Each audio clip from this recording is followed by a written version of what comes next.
What's your message to the team as we get rolling here with practice for the bowl game? Um, we're still hurting. Mm-hmm. I mean, that's a tough loss, man. You know what I mean? And so for us, the best way to get rid of that pain is, try to get a W. So we're trying to prepare the best we can. This is a really good football team.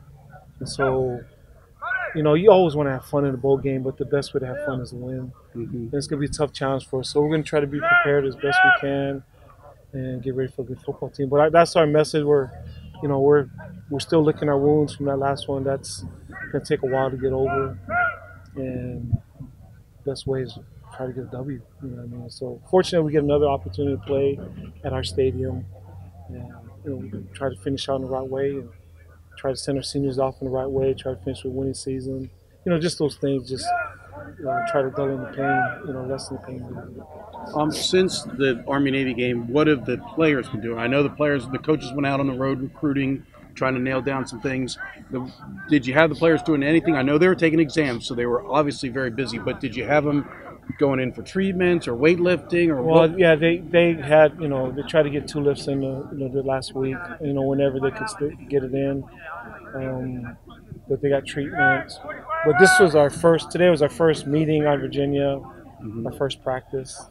Obviously, would have liked to have gotten more in, but it is what it is. But fortunately, they got some rest, and good start today to our practice.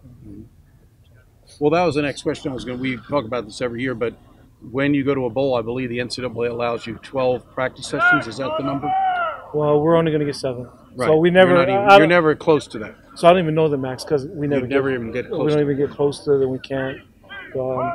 Sometimes we've tried to practice in between finals and gone in the morning, and there's 8 guys missing, and guys are just falling asleep and stretching, and I said, It's screw just it. not worth It's it. not worth. Just screw it. We'll just wait till finals are over, and today were guys' last finals, and so started today, and we'll be going get in as many as we can before practice starts. Well, another thing that coaches say is that this allows young kids to develop almost like another spring practice. But I don't even think your young kids are here. Do you let them go home for Christmas? Yeah, I mean, the young kids here at this place is a little bit different than the young kids at other places. They've been in solitary confinement. Right, they're wiped out. I mean, so You let them go. we let them go home. And our team are bigger than most teams. So this team here is about the size as most teams anyway. Right. So you have enough to scout. Yeah, we have enough to scout. But the freshmen, we allow to go home.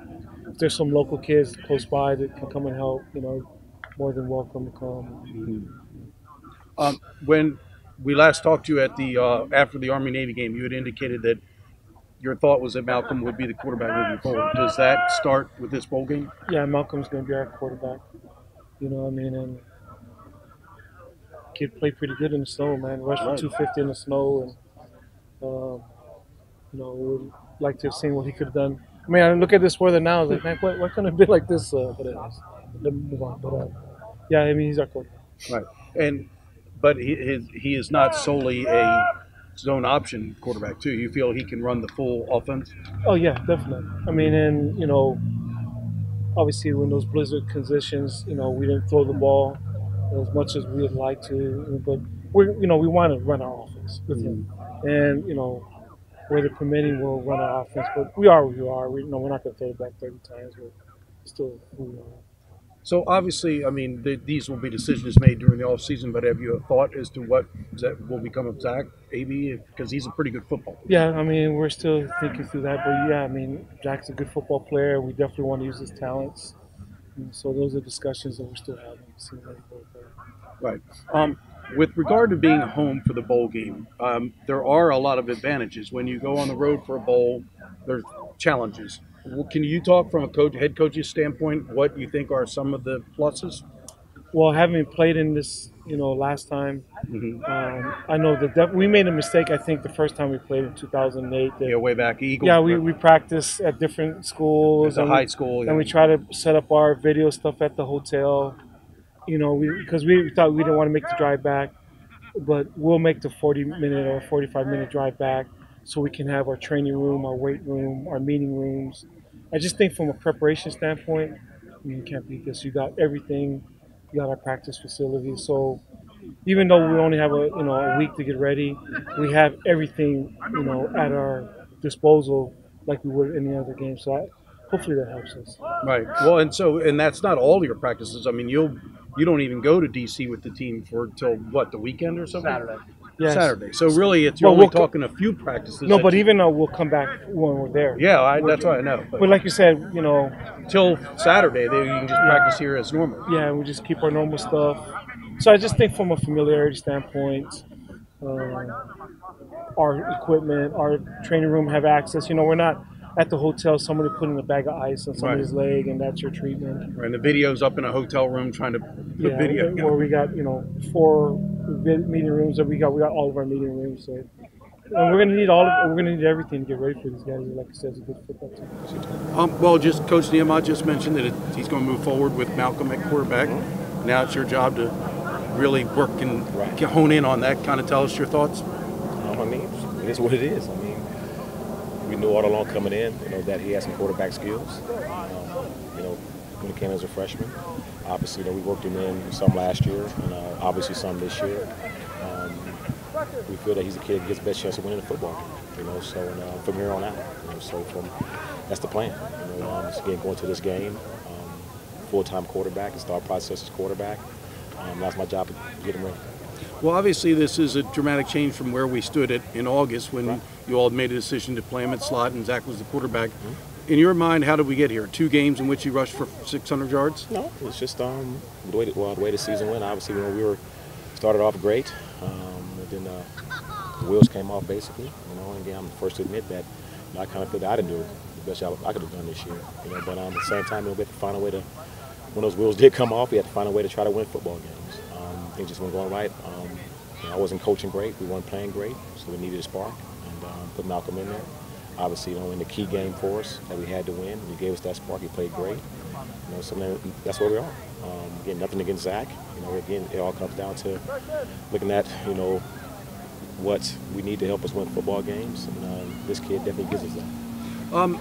Obviously, Wilworth and Zach are similar quarterbacks and did similar things. Opponents played you all differently last year with Will. This year, they played a defense that was less conducive for a quarterback who runs inside. Would that be fair to say a lot of the opponents played the bear front or 50 front or like what Air Force and Army do? Yeah, last year we saw a lot of what we call the 5-1-1 defense, what Houston did. The Houston defense. It was mainly a perimeter game, and we had really good game plans for that. This year, again, a little bit different, but again, it's not all Zach. I mean, we didn't play great overall. Again, like I said, I didn't coach great. And we didn't play great up front. We didn't play great at slot back. It's just everything just went bad. So again, it's not just Zach. But at the same time, when you have a kid that can make everybody else better because of what he can do with the football in his hand, the guy you have to go with. Right.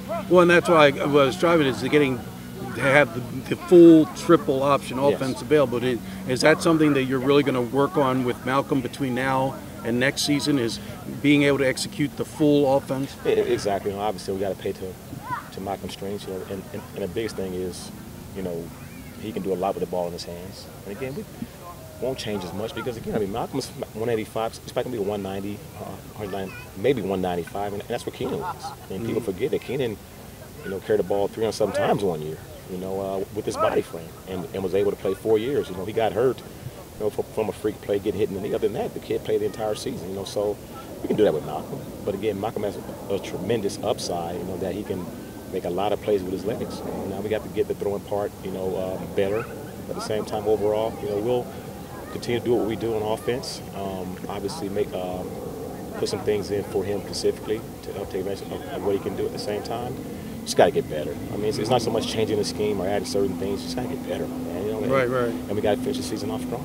Well, I was going to ask you about durability because Malcolm does look kind of slight, and Keenan, even whatever he weighed, he looked solid. He was solidly built.